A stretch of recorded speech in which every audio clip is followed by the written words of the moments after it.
Hemos invitado al doctor Edgar Ahumada y al doctor Paulino Zip Aguilar de Saludable Conciencia para abordar el tema de la salud mental en Yucatán y todas esas políticas públicas que se vuelven a exacerbar solo cuando ocurren estos acontecimientos. Doctor Paulino, buena tarde, bienvenido. José Luis, buena tarde a todos los que nos miran y nos escuchan. Y el tema, así como el clima que ha estado cambiando y es momento de reflexionar. ¿Cuál sería tu primera reflexión, doctor Edgar Ahumada? Bienvenido, buena tarde. Hola, José Luis, buena tarde y buena tarde al auditorio. Sí, la primera reflexión es que efectivamente necesitamos profundizar este suceso psicosocial, yo lo llamaría, porque es un suceso donde no solamente pues están, lo acabas de comentar hace unos momentos, desgraciadamente dos difuntos, ¿no? Es una sociedad envuelta en toda esta problemática y que tiene muchas aristas, entonces, y que a todos nos toca un trozo, o sea, le toca un trozo al gobierno estatal, desde el federal, lógicamente, estatal, el municipal, el trozo que le corresponde a lo que es el Departamento de Seguridad, ¿sí? A la sociedad, ¿qué te lleva a esto? Del punto de vista médico, psiquiátrico del joven que llega a estos sucesos, y porque todo, si lo analizamos, todo puede tener una manera preventiva, pero todos esos momentos que se puede haber llegado a una prevención no se dieron. Entonces, importante es analizar todas estas aristas de qué nos llevó a eso, porque no solamente es la persona que llega y agrede a una persona y después a él, la sociedad lo lincha, ¿no? Ahora, ¿se trata en efecto, doctor, de una turba enardecida o fue un grupo específico de personas y el resto meramente estaban mirando? Claro, a veces el mirar también te implica en el asunto, ¿no? Sí fue una turba, este es un fenómeno psicológico social donde se pierde la identidad del individuo y se crea una identidad colectiva. Hay un supuesto donde al no tener la sensación que haya justicia, ellos se sienten con la autoatribución de hacer justicia. Los que han visto los videos van a escuchar cómo hay gritos de mujeres donde indican acciones delictivas, ¿okay? Desde quémelo, golpéenlo, mátalo, y puedes ver cómo empieza a crearse una conciencia y empieza a subir de tono. Esto van a ver cómo es de manera gradual y termina con una acción donde se mimetiza este comportamiento y la razón. Ya no hay una razón, lo que está por delante son las emociones que empiezan a aumentar con este calor de la interacción. Este fenómeno del linchamiento ha sido estudiado ya por muchos sociólogos, psicólogos, y uno de los grandes puntos que se pueden destinar en poder observar con cuidado, ya no hay conciencia individual, hay una conciencia colectiva.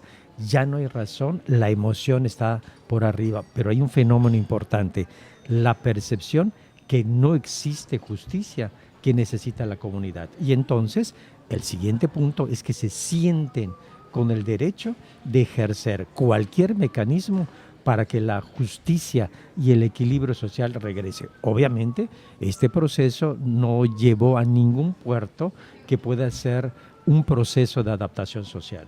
Entonces, ¿hubo linchamiento? Sí. ¿Es un fenómeno que se conoce? Sí. Entonces, aquí la reflexión, como bien ha ido precisando el doctor, es hay que ir a un análisis para ver qué hay detrás. Y detrás hay 4 puntos muy claros, José Luis. 1, un diagnóstico que no sabemos si fue el correcto, ni las medidas. ¿Por qué? Porque si había riesgo, el riesgo se analiza en 2 direcciones. Si el individuo se va a hacer daño o tiene un riesgo social. Y ahí el riesgo social se olvidó. Punto número 2, la justicia en dirección de la impartición. Resulta que lo dejan libre y olvidaron el riesgo que él producía. Número 3, la gestión de la comunidad. La familia, la iglesia no pudo mediar en esta interacción de lo cotidiano. Y el punto número 4, veamos la intervención policíaca de la institución, donde no tuvo un representante de autoridad que termina siendo presionada y entrega ellos entregan cuando les habían entregado vía la mamá a esta persona. Entonces, si tú ves los 4 puntos de la mesa, un diagnóstico que tiene que ver con salud mental, una impartición de justicia que no midió el riesgo, una sociedad y una familia que no gestó y una autoridad en el momento de la detención que no supo porque no se vio como autoridad. Y luego entonces, ¿por qué nos impacta tanto en Yucatán este tema? Porque finalmente es algo inédito, algo que no pasaba precisamente por acá. Pero a fuerza de estar viendo imágenes que ocurren en Chiapas, en Oaxaca, en Tabasco y en algunas otras entidades del país como Guerrero, etcétera, donde de pronto de un linchamiento colectivo se convierte el tema en usos y costumbres, que es una bolsa enorme donde caben todas las injusticias, las conquistas desde la época de la colonia y muchas otras cosas que la gente en esas comunidades sí le achaca a usos y costumbres. Estamos a un paso de que eso pueda ocurrir si la justicia no tiene el resorteo y la respuesta inmediata, entiendo, ¿no? Sí, así es. La sociedad, con esto que tú comentas de usos y costumbres, es una manera de poderse escudar para poder tomar la ley en su propia mano, ¿no? Los usos y costumbres, pues, son buenos para un aspecto en la sociedad, pero para otro aspecto tenemos que tener nuestras reservas. La ley es la ley, José Luis. Y el trasfondo realmente, ¿qué es lo que está pasando? Porque esto está sucediendo en comunidades, no son en las grandes urbes que tenemos aquí en el estado, son en comunidades. Y ¿por dónde empezamos, no? O sea, ¿dónde está el inicio del hilo? ¿O todo es un círculo y todo al final tiene que ver? Podemos empezar de la droga. ¿Por qué? Porque sabemos que esta persona, este joven, pues tenía problemas de drogadicción. Ahora, lo queremos meter en cuanto a la salud mental. Sabemos que esta persona tenía un problema de salud mental y esta persona no fue atendido como debe de ser en salud mental. Es un mal atendido. Entonces, por ahí hay estudios, y el doctor nos dejará mentir, donde se ha estudiado muy bien qué hace las drogas en los pacientes con problemas de salud mental, ¿sí? Número 1, ¿qué fue primero? El huevo o la gallina. Dicen, ¿qué fue primero? ¿La persona con problemas de salud mental o primero fue el drogadicto que acabó en problemas de salud mental? Los estudios hablan que la mayoría la mayoría de estos pacientes que acaban con uno de estos sucesos, ya sea suicidándose o matando a otra persona, ¿no?, son pacientes que ya tenían problemas de salud mental. En este proceso donde no son bien atendidos, ¿qué pasa? Empiezan a probar drogas y la droga en sus primeros años los hace sentir mejor. Conforme pasan los años, estas drogas van trastornando toda la bioquímica cerebral y empiezan a tener trastornos como que el que tuvo este joven, ¿no? ¿Qué fue primero, el huevo o la gallina? Si primero se es drogadicto, después se comete el delito, luego empiezas con las drogas, o el tema de la salud mental y las drogas como una mezcla. Es un caldo de cultivo. Esto que tú acabas de reseñar, como también dijo el doctor, en el quehacer técnico, tanto psicológico como psiquiátrico, se llama comorbidad, donde hay una relación mutua entre diferentes espacios que crean una disfuncionalidad. Entonces, en este quehacer tendríamos que pensar, como se ha ido mencionando, pudimos prever, pudimos ver, pues yo quiero decirte, desde hace 7 años en un laboratorio que yo dirijo de psicología jurídica y criminológica, vimos venir eventos como estos, ya que habían otros sucesos aislados que no habían sido tan públicos y nos dimos la tarea a revisar la ley en cuanto a un certificado psicológico. Y la bofetada que nos llevamos es que el certificado psicológico no lo piden en el área de salud mental, no lo pide la ley, lo pide el ejército para que portes armas. Después de revisar la ley, en el único lugar donde te exigen un certificado psicológico para algo es en el ejército, lo cual nos dimos la tarea de crear una metodología para poder tener un diagnóstico válido y confiable, para poder estimar la condición de salud mental y el riesgo que ésta tiene. Entonces, ¿qué quiero decir con nosotros? Nosotros creamos, después de tener varias investigaciones, este libro que se llama Instrumentos Psicológicos Forenses para la toga y el mayete. Y esto va dirigido el sistema de justicia en la dirección de la impartición. Entonces, primer punto, hemos tenido una capacidad de poder sumar estos conocimientos para prever. Aquí tenemos un indicador, que es lo que estamos hoy hablando de TEQUIT, pero si volvemos nosotros la mirada que hay alrededor, hay muchos indicadores, y en un corto tiempo hubo un batazo, hubo un machetazo, ¿no? Y quién sabe cuántas otras cosas están sucediendo. ¿Qué nos está indicando esto? A mayor población, es un fenómeno social, disminuye la interacción. No me equivoqué, lo vuelvo a decir. Es un fenómeno. Wow. Mientras en una colonia haya más familias, lo que se pierde es la convivencia. Y la convivencia es el circuito de autorregulación.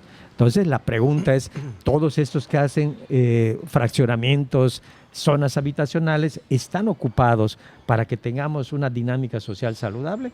Entonces, ¿qué fue primero, el huevo o la gallina? ¿O estamos todos los días alimentando la gallina para que no dé huevos adecuados? Y en muchos tequits, Y en muchos tequit, en muchos tequit, exactamente. doctor Ahumada. Ujú.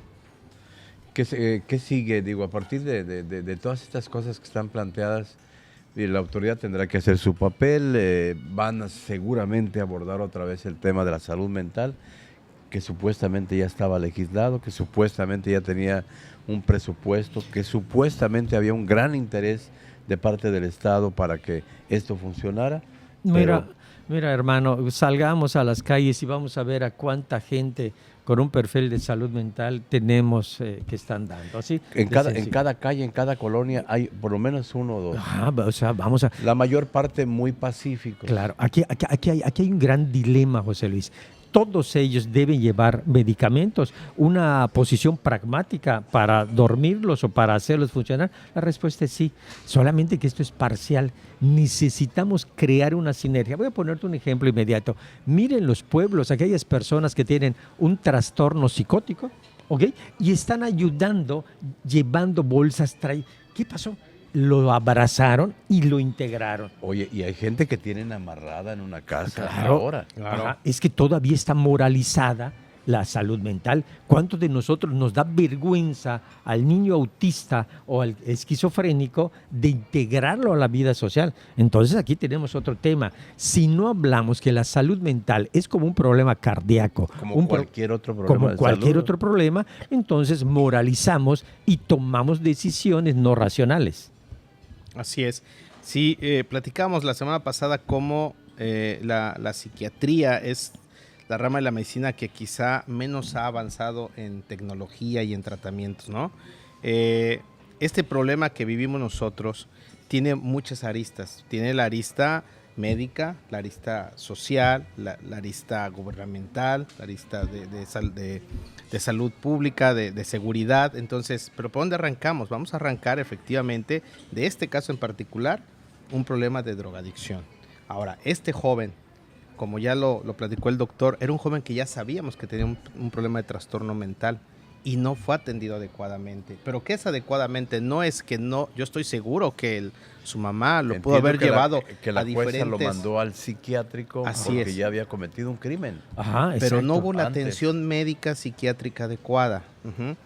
Y lo que O sea, platicábamos. al lado de un juez tiene que haber una decisión psiquiátrica, ¿no? Desde luego, Claro. tiene que empalmar, Sí. pero no solamente que te lo manden, sino que la institución lo recepte y le dé un seguimiento Claro. para esto. Nomás pregunta cuántos los que nos van a escuchar y oír tienen algún pariente o ellos mismos donde van a pedir apoyo y entonces le dicen que no, porque no hay medicamentos ni hay un andamiaje profesional para poder resortear estos problemas. Como dices tú, doctor Paulino, hoy mi hermano ya se volvió peligroso, Ujú. pero vas y buscas la receta Sí. médica y no hay. No hay, no hay eso una vamos. respuesta, Entonces, ni un seguimiento. Para fulano hay que darle tal cosa, para perengano.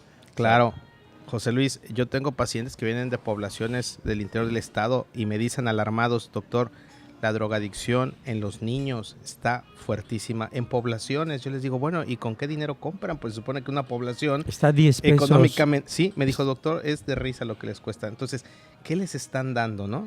Ese es otro arista. Sí, sí, sí. Entonces, no podemos encajonar esto en solamente un paciente enfermo. No, es un paciente que estuvo enfermo, mal atendido, pero que trae todo atrás.